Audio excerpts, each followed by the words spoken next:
Meltdown, Spectre, Kaiser. The computer industry was rocked by security flaws and costly fixes. What might this mean for your PCs or your smartphones? Apple takes a hit on new iPhone sales because of cheaper battery replacements. And we'll chat out some of the rumors heading into this year's Consumer Electronics Show in Las Vegas. We've got a lot to talk about, so make sure you're charged and ready for episode 286 of the Pocketnow Weekly. Recorded January 5th at noon Pacific time, this weekly podcast is where we dissect and discuss those gadgets that make our lives mobile. Smartphones, tablets, and wearables. It's all the stuff you wished existed when you were a kid, and Las Vegas was probably a way dirtier place to go visit than the Disneyland for grown-ups that it's become. I'm Juan Carlos Bagnell, senior editor at Pocketnow.com, joined as always by plucky podcast producer Mr. Jules Wong on the East Coast. How's it going, sir? Good afternoon, and it's pretty cold. It's pretty windy. There was a bunch of snow that fell. Apparently, ice shove is one of the terms that we should be putting in along with bomb cyclone when coming into this, because we had a good stretch of very negative degree weather outside for the week prior to the storm. So there was a lot of harbor ice, and then that got shoved up with the storm surge, and that apparently we're going to have a fun time trying to melt this down. Yeah, I mean, it's even scary out here. I think we're predicting lows of 55 here in Southern California. I mean, there's just like of the polar ghost coming in. See how I was able to merge those our top story here with those terms. Totally. I mean, that's also why, after you join us for this hour of podcasting, we'll be doing the Pocketnow weather forecast, brought to you by all the OEMs of the mobile industry. We'll try the infinity display that you'll be using, the maps and stuff. That's going to be exciting to see. So we're gonna be detailing our coming up, our adventures in Las Vegas over the next couple days. But I do not envy you flying out of the East Coast right now. So I'm hoping you have safe conditions to make it out. Make it out my way. Plane starts up. That's it. That doesn't matter if we crash in between, but that's fine. Just starts up. And you'll be traveling around the same time as Jaime, and he's all about, in his previous life, he was all about airplanes and stuff. He used to work for an airport or something. I can't remember. I think UPS. I'm sure he is well versed in airplane de-icing protocols and stuff. So he'll give you the heads up. So he'll be going out, all the way up to Boston to personally de-ice my plane. I love it. It. He's a colleague. But this is not what our show is going to be about this week. I'm sure there's all kinds of tasty news about 747s and stuff that we could delve into, but that's not what we're going to talk about. Just before we jump into the actual conversation, the top news stories from Pocketnow.com.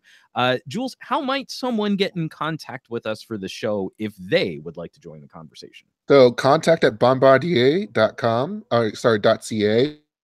Contact at embraer.com. No, I'm kidding. The way to contact us is to talk to us via Twitter with the PN Weekly hashtag. That's PN Weekly, and you'll be able to join in on the conversation whenever we get to our live broadcasts, as we usually do on a Friday.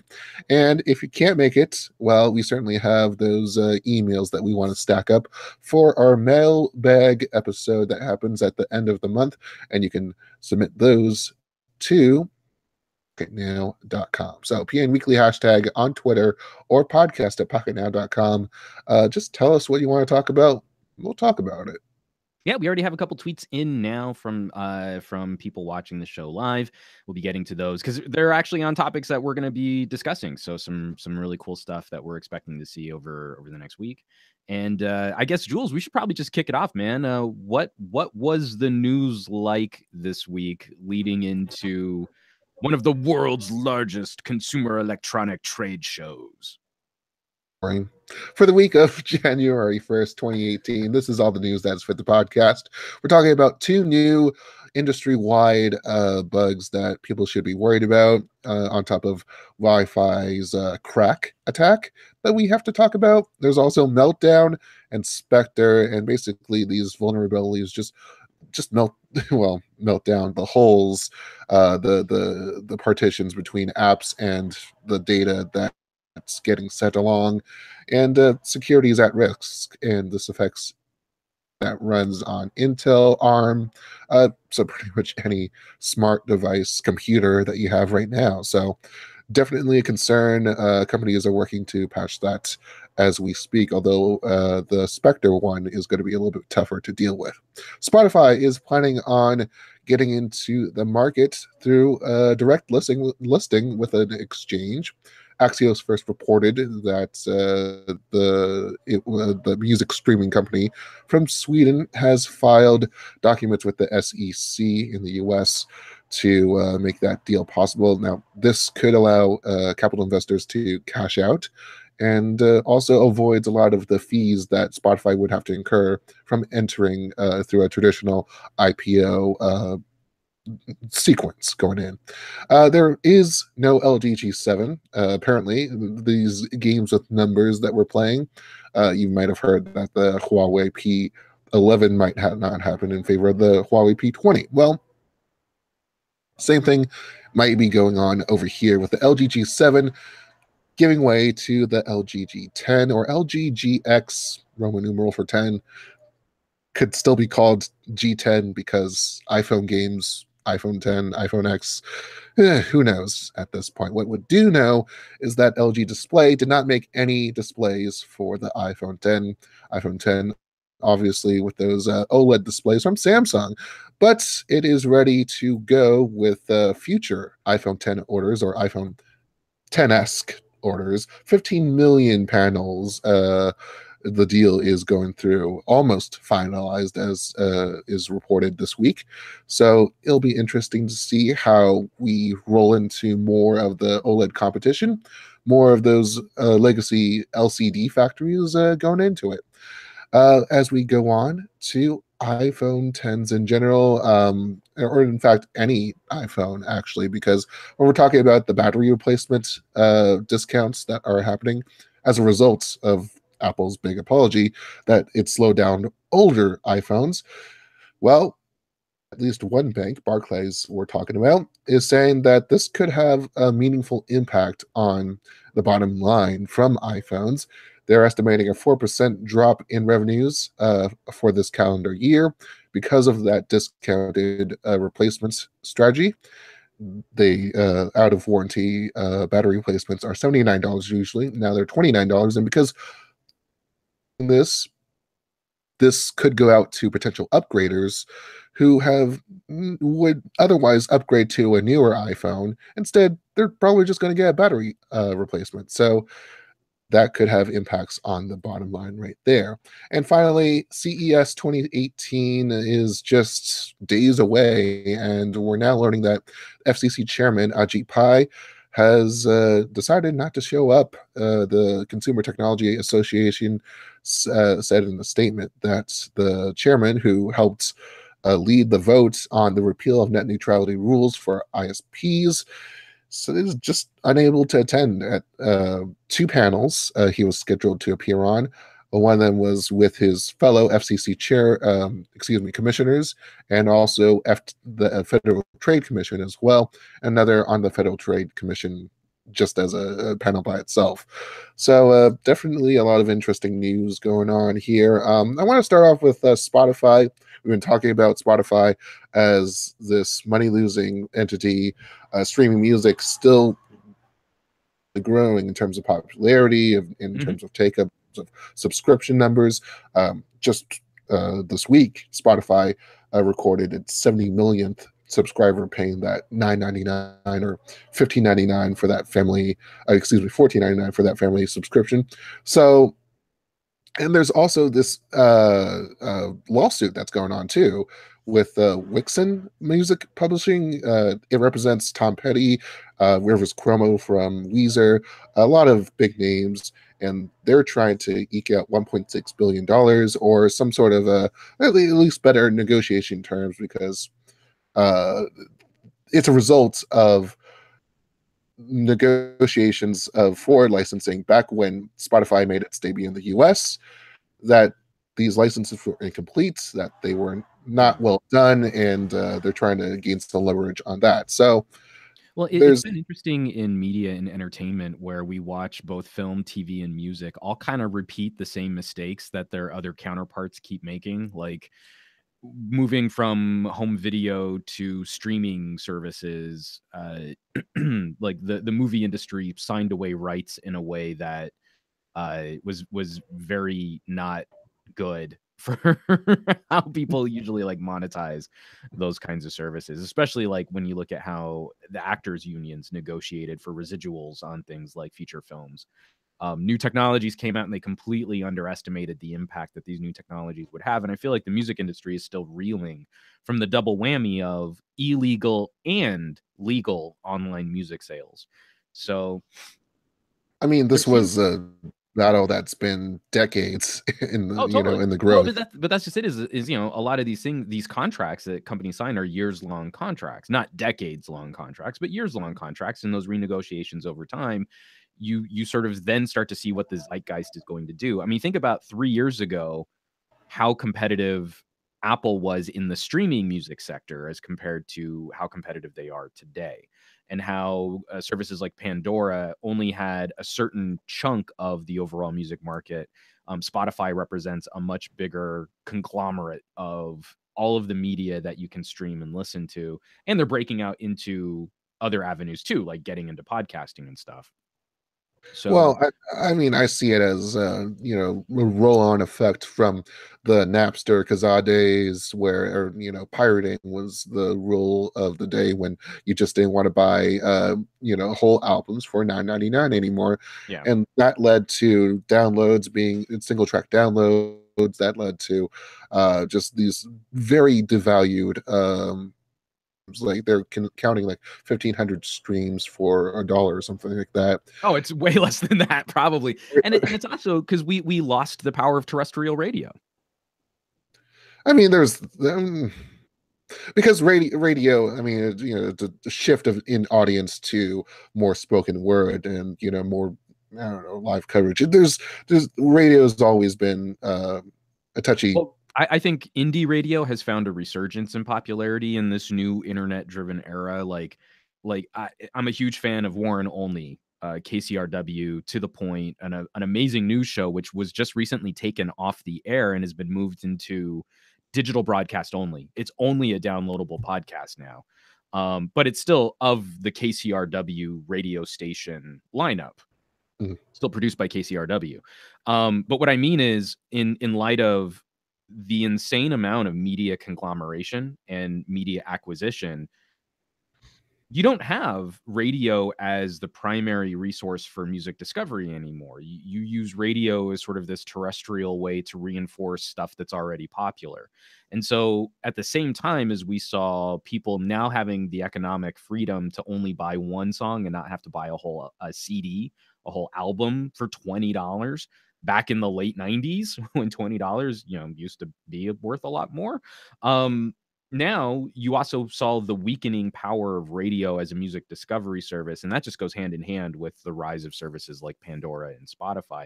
What I'll be curious to see, and I don't know, Jules, what do you think about some of these talking points that they're not going to be filing for capital, the direct listing, as opposed to a typical announcement?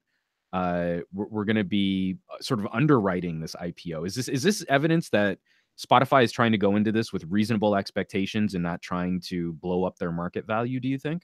They're already levered up as much as it is right now, and they're as far as they've told the media, they're just on the verge of turning a profit, and they don't want to be saddled up with more ways to spend it. They have a good strategy going on, and or to them at least, and I think they want to be able to keep on that eventually.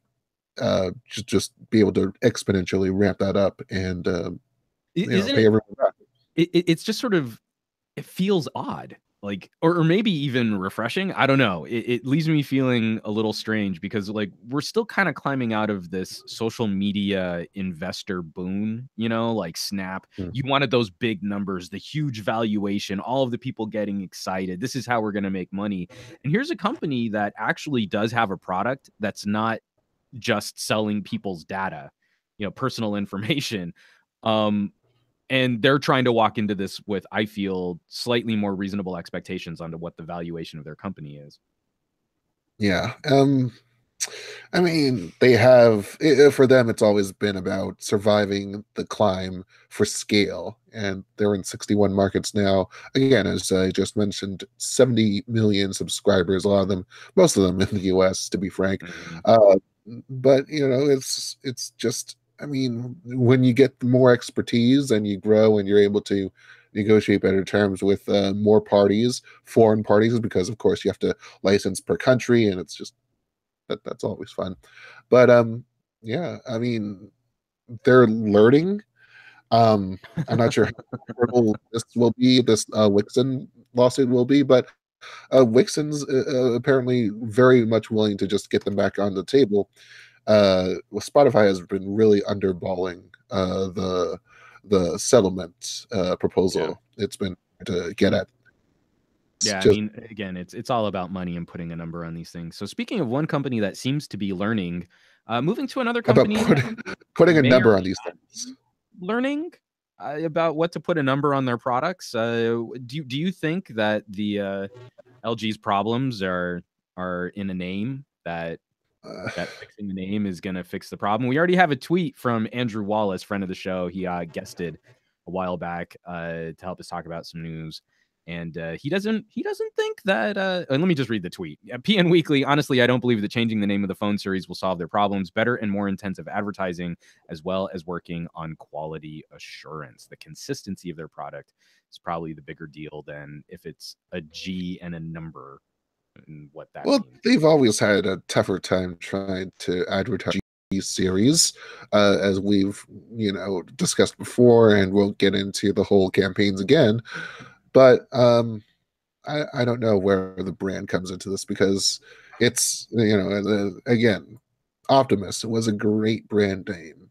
It Yeah, was it it was was. Optimus Prime. It was One right Transformers. above my head, right there. Look at that bouquet. Uh, Prime. super shallow depth of field, ultra That Prime tall Optimus bouquet. Prime. Right there. But yeah, and with this, I mean, I'm not sure how much they're trying to mirror with its iPhone 10X kind of deal, or if they're Right. going to do the numerals anyways and just so I think Well, do let you number is think just old. It's stupid. Well, but don't you feel like It this means is such a nothing. boardroom decision that, like, there's some guy in a suit saying, "Well, there's the iPhone 10 and Samsung's gonna come out with a Galaxy S9, so if our product is the G10, it'll sound like it's one better than Samsung's." Like, Um, like, that can't possibly have any effect, uh, any significant effect on consumer behavior, right? No one's gonna walk into an AT&T store and go, "Oh, I was gonna get the S9, but that G10, well, that's gotta be one better." I think you gotta start calling it a G Phone 10. A G Phone 10? That's how you you just put the or an H Phone 10 just to be that much closer to the I. Wow. Well, and then Yeah. also to confuse it against, what the Google phone could have been called, the The the iPhone versus the G phone. the phone. The The phone. Puffone. The The Puffone. phone. No, I'm really curious to see what LG does to follow up the G6. I'm still using the V30 as my primary daily driver phone. All signs are pointing to them finally kind of getting their their their manufacturing and gear. I like the direction of the design language. I don't love things like glass backs, and ceramic could be interesting if they start moving in that direction. But it's only been it was last month, the beginning of last month, beginning of December, where I saw my first V30 commercial on YouTube TV. Uh, that's not a I great mean, look. and also knowing that it probably wasn't actually broadcast, like it was on an on-demand video, and they had some sponsorship there. So, I mean, Well, here's cool, the you're thing, like reaching out to cord Motorola has cutters, taken out but that's not really yeah, advertising your phone. well, Motorola, I mean, if we're talking about cold cord cutters, we might as well talk about broadcast prime time television. Motorola, I mean, that's still getting millions of Yeah. viewers. Motorola has been plastering it just with ads every break, and I've been able to watch a good bit of it when there's a TV around, and every time I turn around, it's a Moto phone with those Yeah. colorful lips and people jumping around, Well, and and it's even approaching the entry and mid-range way smarter. I really got to give it up to Motorola. Like, you'll walk into a Costco and you'll see a kiosk for Moto G5s. And so that kind of positioning deal costs the company money when they're doing business with an entity like Costco. And I can't for the life of me think of any time where I've seen an LG product outside of a TV. LG TVs definitely get some floor space, but I can't think of a single time where I've walked into a Best Buy, I've walked into a mall, I've walked into a Costco or some other retail brick and mortar store and seen any kind of positioning for an LG product like that. The commercial that I did see for the V30 was ultimately very forgettable. It was just one of those attempts at being anthemic, like, this is how I'm going to capture my life. This is how I'm going to capture danger. This is how I'm going to I mean, like, it was about the camera, but it didn't really feature the phone much at all. And it still had the same problem of, we're going to do things that look cool or sound cool or we think are funny, and then only loosely tie that to an image of the phone at the very end of the commercial after people have already stopped paying attention to the 20 seconds of media that we ask them to watch. And it just seemed like such a letdown after using this phone for a while, which should have been a stronger contender this year. yeah, I don't know how the actual advertising dynamics of that would benefit them because And we do have a tweet from Renato Laporte at Rena Chan on Twitter. PN Weekly, whatever the name of the phone is, make some ads for it.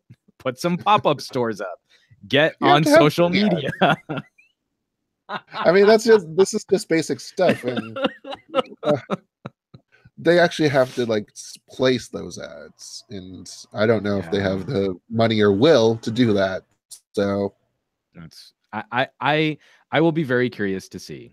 I really think that there's a huge opportunity for a company to come in right now, and I'm thinking we'll probably see more from, say, Huawei, in terms of making the big advertising push at the desirable consumer demographics. I mean, they're going to be doing something at CES, so it could be the start of something new. In the meantime, lots of new stuff in the next year because this is 2018, and with that, iPhones. We could see the iPhone 9 or whatever the heck they're calling it, but who cares if no one's going to upgrade to it? Or, excuse me, 200 million people are going to upgrade to it. Well, yeah, this one I thought was kind of interesting. Is the who was it that did Barclays, Mark Barclays? Moskowitz. Yep. This to me sounded kind of like that Apple market correction, which we've talked about for a while. How long we're holding on to our phones, what kind of sales can you expect? It's like when I took that really basic econ class and the professor was talking about what a failure Campbell's soup was because they couldn't beat like 70% of the canned soup market. And you're like, well, but that's a lot. So they're still winning, but because they couldn't keep growing in a saturated market where they dominated, then they were now considered a failure. So it didn't matter that they were the most successful canned soup company in the world. They I couldn't mean, beat again, cancer. it's about it's about the generic term of shareholder value and what goals they want to set for the company, be it short term or long term. So I mean, like I'll take this, I'll steal this from Marketplace's Kai Rizdal. I think uh,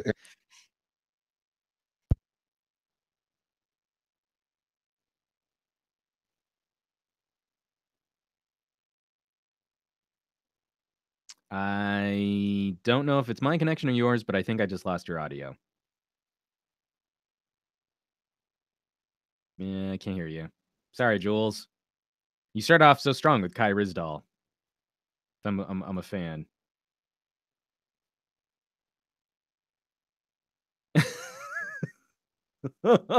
Jules.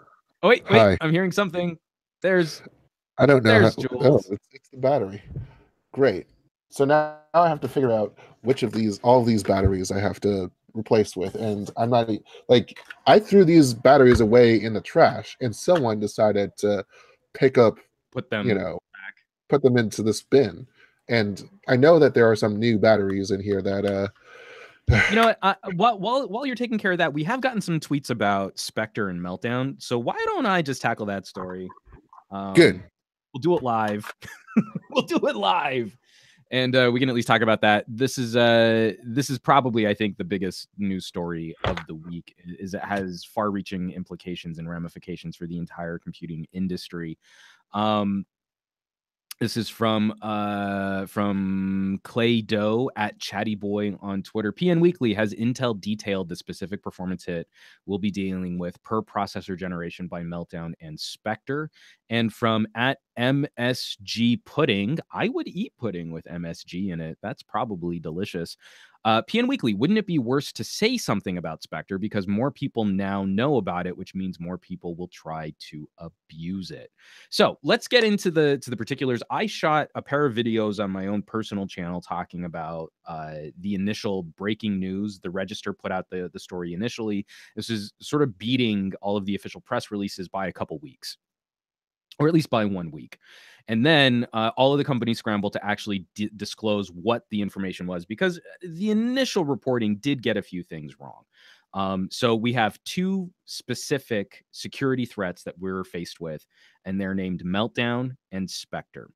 Meltdown is the big, bad, scary, immediate threat. And this is a hole in Intel's processor security where information that your kernel, your computer's kernel, your operating system kernel relies on is going through these secure memory elements, which can be accessed by user level programs.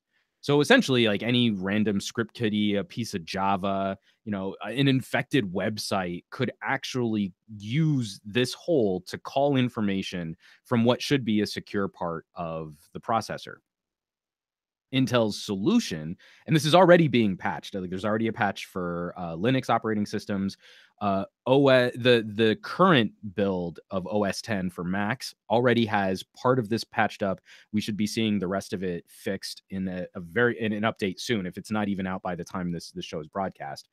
And Windows, I believe there are, if you're on a Windows Insider, then you've already been patched against this, and we should be seeing those fixes coming out soon too. So what happens with Meltdown is we need to redirect some of that secure information for the kernel in a way that ties up processor cycles. So it does create lag. And that's where we're seeing these estimates where we could see performance deficits from 5 to 30%, depending on the processor. Older processors are going to be hit harder, and depending on the application. Now, the important thing is that depending on the application is where I think a lot of people are actually going to be okay. The types of performance degradation that we're going to see is really going to affect more networking and database driven things that call information that have to pass through the kernel a lot. That's really where we're going to see the most significant slowdowns. So this is a huge problem for backbone service companies and for cloud service companies, because they're actually having to chew through this information, organize this information, and keep all of this information protected, and often utilizing virtual machines to help with user accounts. So that's huge. That's a really bad thing, as so much of this industry is built on Intel servers.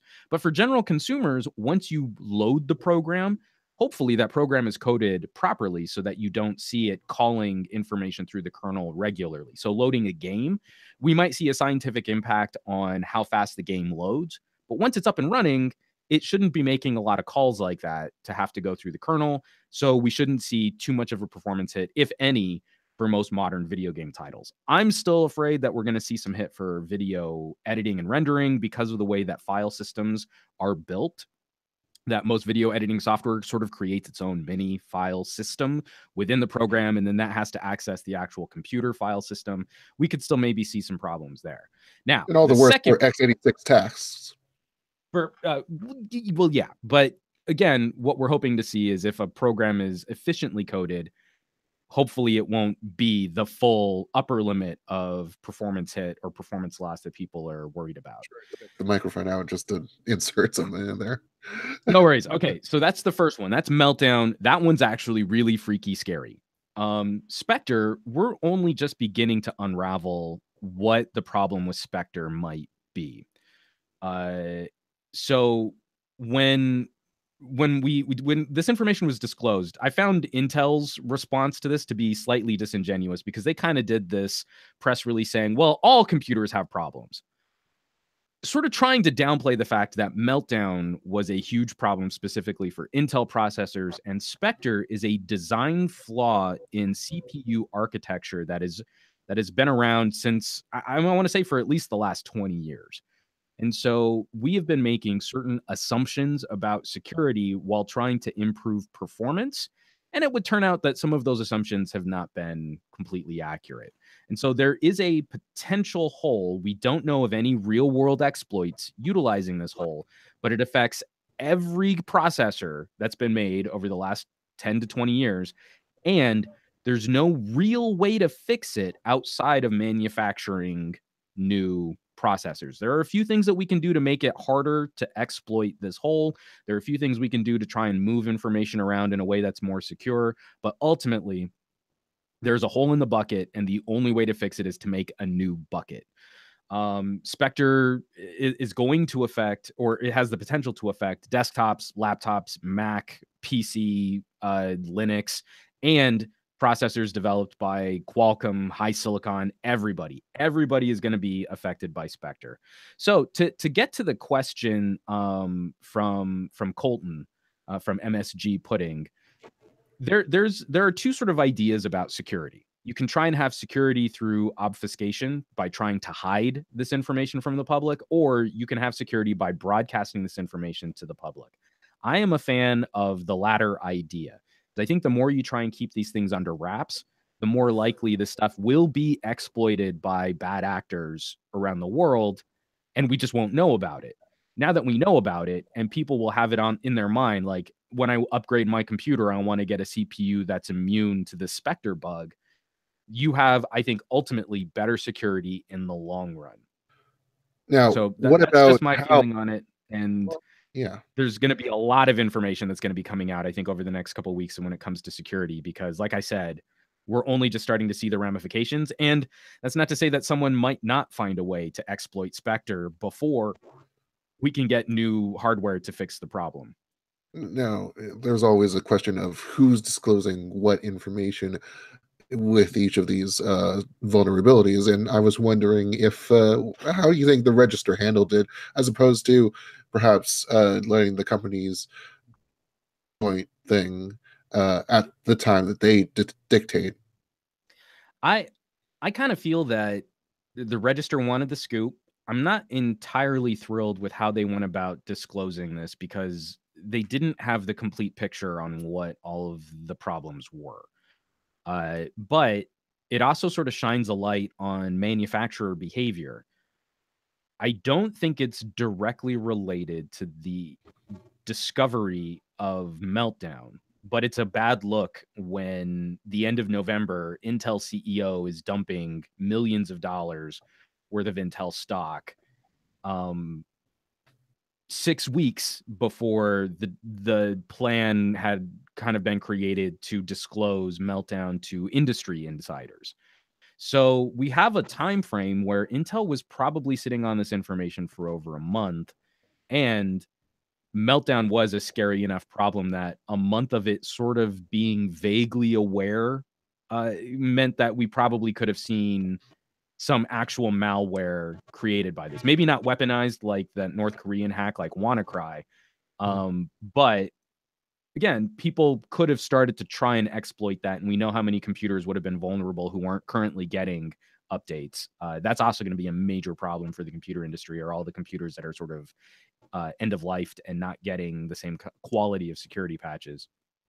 And So I'm torn on it. Sorry, Jules. Long rambling way to say I'm torn on what the Register did. I'm glad that the Register kicked off a conversation and forced companies to actually get on the ball and disclosing to consumers what was going on.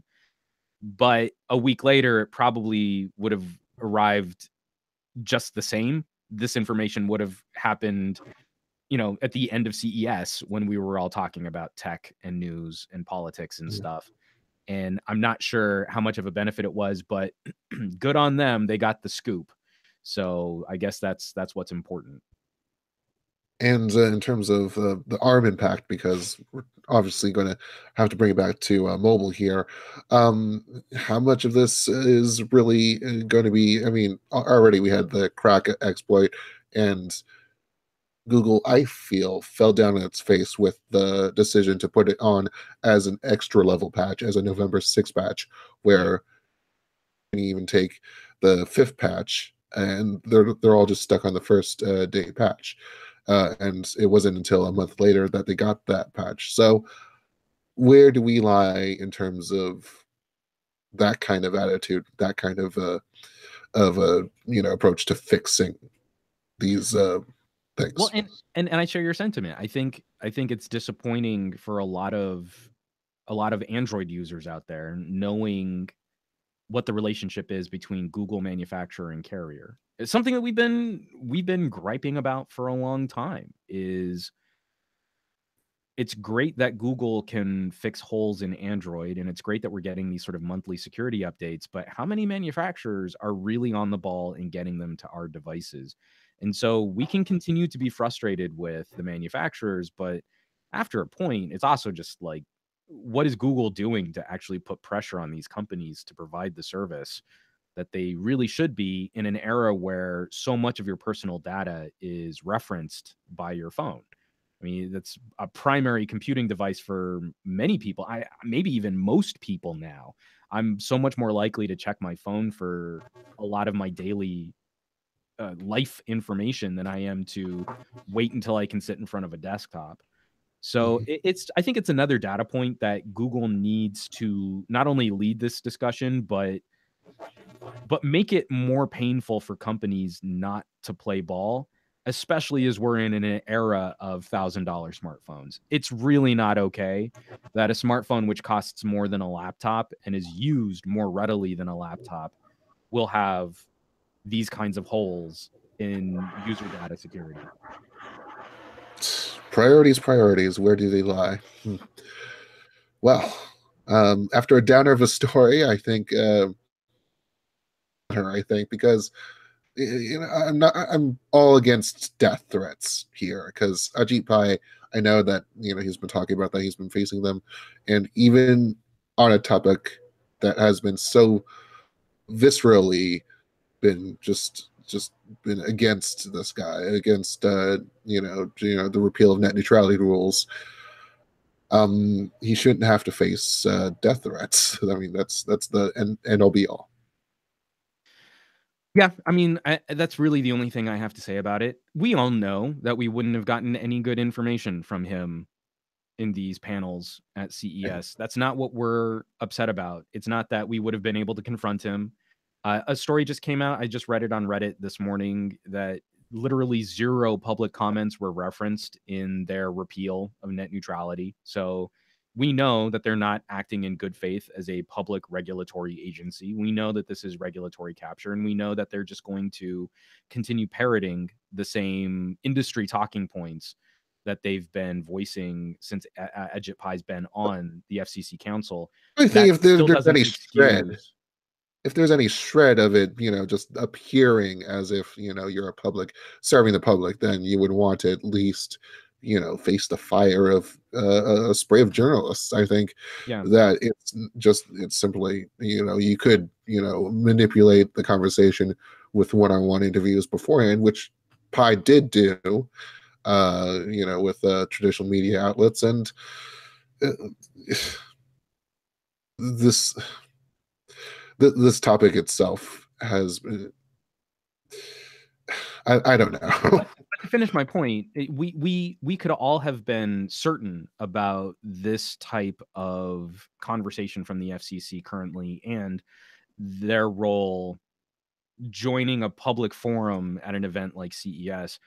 And that still doesn't change my opinion that death threats are unacceptable. It still doesn't change my opinion that it makes us look bad. And I don't want to throw in the tinfoil hat, like, oh, well, maybe this was like a false flag death threat that they did to themselves so that he would have an excuse and could call us bad actors. And it kind of doesn't matter. I feel there are enough people, even in the comments of my own videos, there are enough people who are trying to dox him and are trying to join the conversation with a visceral tone that I'm sure makes people feel good when they're keyboard warriors, hiding behind YouTube comments, but that it doesn't actually improve the situation. And it can only be pointed to as evidence that we're unhinged and we're whiny and we're cranky and we're not really thinking rational. It's a great tactic that I think they've been borrowing from internet commentators for a while now. You can drive outrage this way and then use it as evidence for continuing a pattern of behavior, which is only just going to drive more outrage. On the other hand, that outrage isn't going to go anywhere because this is the internet we're talking about. This, and I'm not saying that as like underbelly comments thing. I'm saying that this is the central point of which our lives revolve around these days. So his home address is public as a public official, and it's not like he's going to get any break, just by staying home or even circling around his Washington building. It's what difference would it make if he had attended? That's all I'm saying. Oh, and I'm very confident that it would have made zero difference. For him, yeah. I mean, not to be too nihilistic about it. When it comes to things like net neutrality, if you are for net neutrality, then the fight has already moved into other avenues. There's literally no point in spending energy on Ajit Pai. I posted another video, an editorial talking about how he's basically just a distraction. He is great for you to waste your energy on, but he doesn't actually join the conversation in good faith. And the people who do need to hear from you are being ignored because we're all too busy being angry about Ajit Pai. So he's fulfilling his role phenomenally well from the people in the administration that are trying to dismantle these types of consumer protections. So if you and the people who already agree with this administration are contacting their elected officials.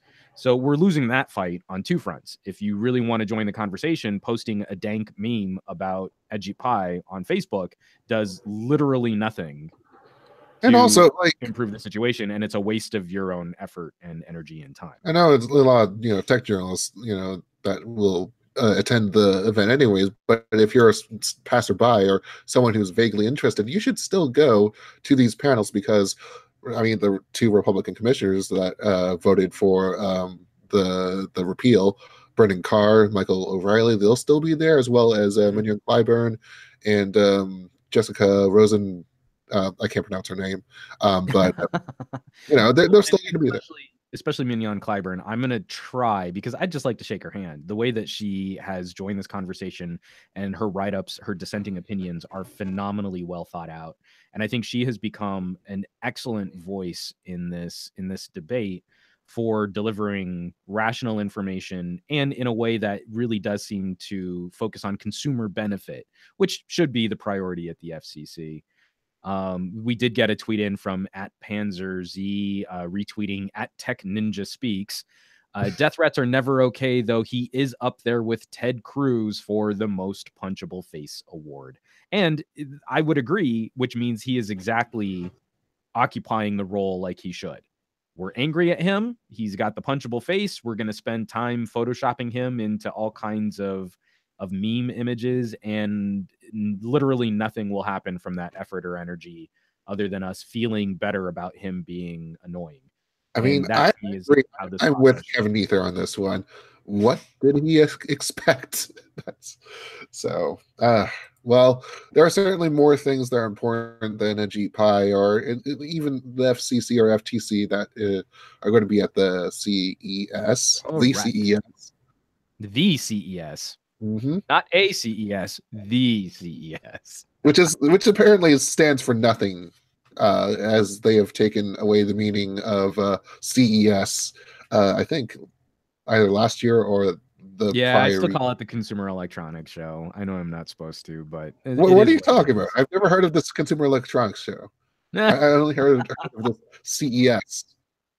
Yeah, so we're going to be going to CES 2018, and The that's Cesspool really exciting. 2018. We have, uh, boy, I'm taking a look at our calendar here, and yeah, this is fun. So lots of pre-briefs lined up between. I think the main events are publicized, so I can just go ahead and say ZTE, TCL, LG has a thing going on. Samsung, Sony? LG and Samsung. Sony is also going to be later on that Monday evening, but LG, Samsung mostly are mid-range smartphones in term, and also uh, foldables, Yeah.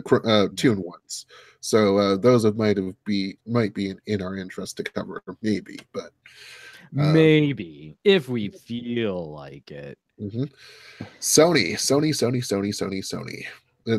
You seem more hyped up about Sony than well, I guess my I colleague gotta is. tell you, man, I So, have really enjoyed my time with the Xperia Compact Mini. That this year's XZ1C, as opposed to the X Mini, the XZ1C fixed a lot of the problems that I had with Sony phones from last year, where the X line was just a mess. It was not a fun time to like Sony products.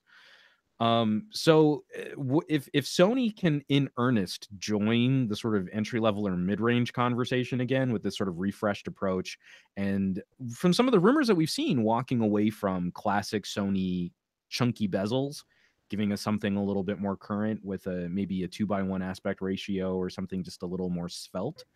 I would be very interested in seeing what they have to offer. That would be, I think that would go a long way towards improving their status in North America, maybe getting them back on the right track for a carrier deal again. They sort of got burned during the original Xperia Z era with AT&T and with Verizon. So that to me would speak to a Sony that's showcasing some potential again. I would really like to see that happen, to see a Japanese company join this conversation in earnest against, South Korea and China. do That you could be think we're really not being exciting. fair to them, given the glib comments about, oh, it's the same thing, oh, look at the XA2, it's the same old.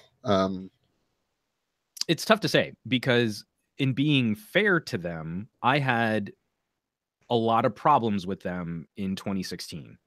They were probably consistently my lowest reviewed ranked phones of the year, especially coming from such a premier manufacturer name. That Sony name should mean something. Whereas this year, I had a hard time putting the compact down. I really liked that phone, even for some of the obnoxious decisions on things like the camera app. Like the actual performance, Android Oreo on an 835 on a low resolution screen, that thing is a screamer. That I think the only phone that really competes is the smaller Pixel. Yeah. So, that to me, 1 year, year-over-year progress has been astounding. I will forgive them the recycling of their ultra boxy form factor and design. So if we can see Sony executing like that and improving on that line of phones with that kind of attention to detail, I could be very excited about a Sony phone again.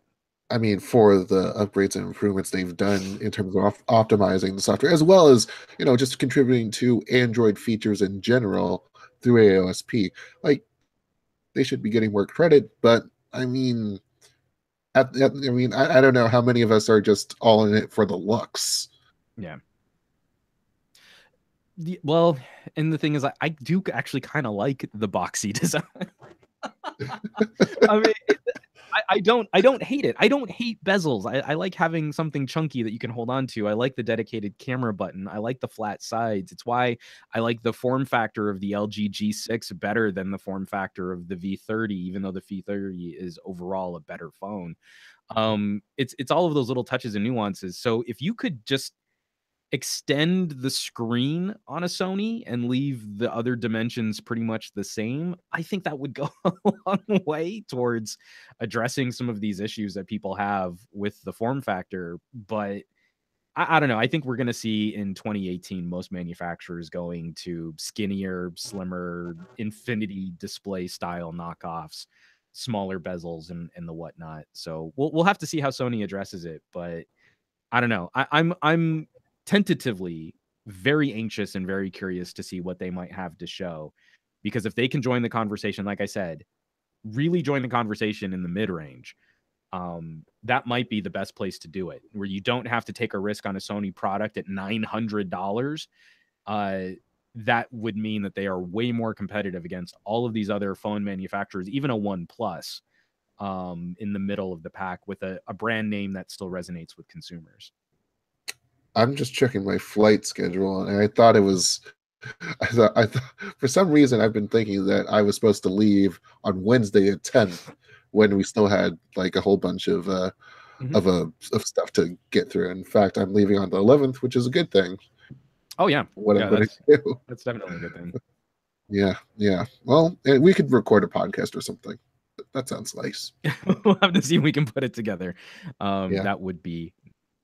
But some other things that I think we'll see. I think we can pretty much nip the rumors in the bud that we'll be seeing significant phone announcements from LG or Samsung. I think those are more likely to fall around MWC timeline, not CES timeline. Are you excited at all for the Alcatel? We had a story on it earlier in the day on Pocketnow. I wasn't able to add on, but apparently I think they're dropping the idle name and just going for like 5 or something.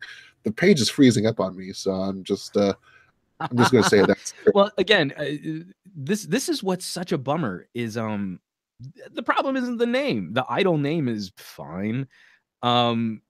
It's just they had something of a correction year where they tried to take their phone line up scale from entry level to mid range, from idle 3 to idle 4. They just got hit with one of the worst years of processor manufacturing of all time. They just had the wrong chipset in that phone by the time they actually launched it against phones that were using better components. And they made a bet early on VR that didn't pan out for them.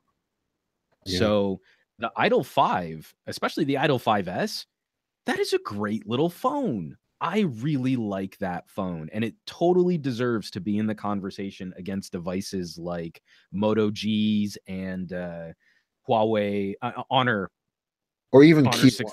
Yeah, totally. So again, they might be just trying to help erase some of the memory of the Idle 4 and the Idle 5 underperforming, and so they're going to call it something else. But I really hope they continue to keep fighting in this space, because stereo speakers on $200 phones with decent headphone jacks and good performance and nice battery life. I mean, these are all things that people care about. These are all things that actually satisfy market demand when you ask people what they care about in a phone. And Alcatel has been able to do this with some very attractive devices too. If you give me the design of an Honor 6X, they're so lame, man. I mean, you got to have the Idle 4S with the front and back speakers that go on. No. I'm actually a bigger fan of especially the chipset. What is it? The Qualcomm 625 in the Idle 5S is way better than the 652 in the Idle 4S. But again, this is a company that executes this really well, and they still haven't found, I feel, the credit that they deserve. At the same time, we know that TCL is focusing a lot of their expertise and acumen on BlackBerry. So I hope that Alcatel doesn't get lost in that shuffle, because what they do really well. And I think, again, like I said, if you were to say based on aesthetics, the Honor 6X or the Idle 5S, I'd take the Idle 5S in a heartbeat. that to me is worth them trying one more good push over next year to see if they can demonstrate some kind of growth. Yeah, yeah. Maybe if they just take it a notch further and just go stock Android like what ZTE is doing, I mean, we could have a pretty good race. But Totally. until then, we have only phones of last year to talk about because that's all. I mean, we don't have the future phones in our hands. We can't just put them into from thin air. So let's talk about those. We had a poll go up just before the end of the year talking about what you would like to rate as your top phone of 2017.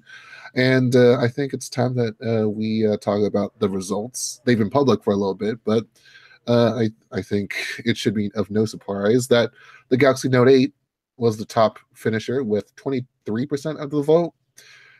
And there's a tight pack for second, third, fourth place. iPhone 10 was in at 11.7, whereas what the OnePlus 5T was at 11, and then the Google Pixel 2 was at 2XL, excuse me, from LG. That was at 10%. So just a lot of big phones, big hefty phones with the big displays, the big flagships. Yeah. I mean, that's what we were gauging, the big flagships, but in terms of just the pizzazz of it, I mean, well, and I think this is definitely so. What I love, I started that sentence 5 times. Let me try this one more time. We posted our editor picks where we voted on the top 5 phones of 2017. We put a video together, and of course, all of the comments are like, "Well, my phone wasn't picked, so you guys are biased." Or you guys are just Samsung fanboys like all the time. And you're like, it's a vote. This is how votes work. What I think is hilarious is the vote for the public is very close to what our internal vote was, where the Note took the top spot by a wide margin in terms of the actual percentage of the vote. Then the iPhone was second place, just like we did in our video. And then we had a couple other follow-ups. The Google Pixel 2 XL was sort of a surprise because that actually split our vote between the Pixel and the Pixel XL. OnePlus 5T is right in there too, just like where it was with our video. And I think the thing that we voted up higher than everybody else did were the specialist phones like the V30 and the BlackBerry Key 1. BlackBerry Key 1 is not. The V30 was at 5th place. The Key 1 is not getting the love it deserves. It absolutely is not. And for anyone who's talking trash about a BlackBerry and a keyboard phone in 2017, you fundamentally do not understand what that thing can do, because it is an amazing communicator experience. So if you're trying to trash talk it, not saying you have to like it, but if you're just trying to trash talk it as a phone that exists for people who like to get work done and like to communicate with other people, then you don't understand smartphones, is basically what. Well, I was about to say, apparently no one has ever heard of the HTC Ultra. I think that's a good thing. So yeah, U Ultra got no love. U11 had a decently strong showing considering HTC's actual market position. What is it? They did about 4% of the user vote. Yep. So that sounds about right to me. One major exclusion, I forgot, this is my bad totally, was the Moto Z2 Force, but by the looks of it, it could have gotten at least maybe 5 or 6 votes from the comments at least. So some love for Moto 2. I think Moto Z2 Force, and had it actually been on the list, and so shame on you, Jules, for not incling it. Sorry. Had it been on the list, I think it probably would have been somewhere maybe just above LG G6 territory. In that 2 to 3% of the vote. I think it might have picked up there. There's still something really interesting about what Moto is doing with their high-end flagship parts. And I know that the echo chamber was really angry about the Force having a smaller battery. But if you look at the Z2 Force as just an upgrade to the Z, then this is a great upgrade going to the Shatter Shield display. If you're so hung up on names, like you're that person who's angry that the iPhone 8 is called the 8 and not the 7S, then yeah, you're going to be pissed off about a phone like the Z2 Force having a smaller battery. But if you're rational to any great degree, you're a human being that can understand nuance, then I think the Z2 Force probably would have done middling well in this lineup of phones. So I guess that's my oopsie that I'll take away from this. Yeah, you'll run your laps later, and you owe me some push-ups on that one, definitely. All right, I already owe Jaime a cardigan sweater, so yeah, this is going to be a long week. You owe him a cardigan? Why does that make such perfect sense in my head? See Jaime walking around in like a Cosby sweater or something. Just a vision of him. Yeah, I guess. Yeah. Well, that's hilarious. It's a story for when we get off the air, and we'll talk about that. So I think we should start getting off the air. How about that? Oh, you want to wrap this up? We should probably wrap this up. But just before we completely walk away, I know there are going to be a lot of consumer electronics. When we talk about CES, it's not really a phone-heavy show, but I'm sure we're going to be seeing a ton of stuff about VR. I think we'll probably be seeing some of the first Daydream headsets that are standalone headsets, not just phone cradle style solutions. I'll be super surprised if we don't see a ton of AR, where VR is sort of there. Maybe we'll see something from HTC, a follow-up to the Vive, and that'll be really exciting from a gaming perspective. But AR is going to be, I think, the buzzword like VR was last year and 3D TVs were the year before. And then after that, I'll be shocked if we don't see an outright assaulting explosion of smart home speakers and cameras in your dishwasher and IoT style products that connect to your Google Home and Amazon Alexa and stuff. So I think that'll be a good chunk of coverage there too. We'll be seeing like, how can we start tying these services together? And will we see Alexa start making it into things like headphones? That to me will be a huge boon for Amazon if you can start having smart conversations with assistants over your normal Bluetooth earpiece. Yeah.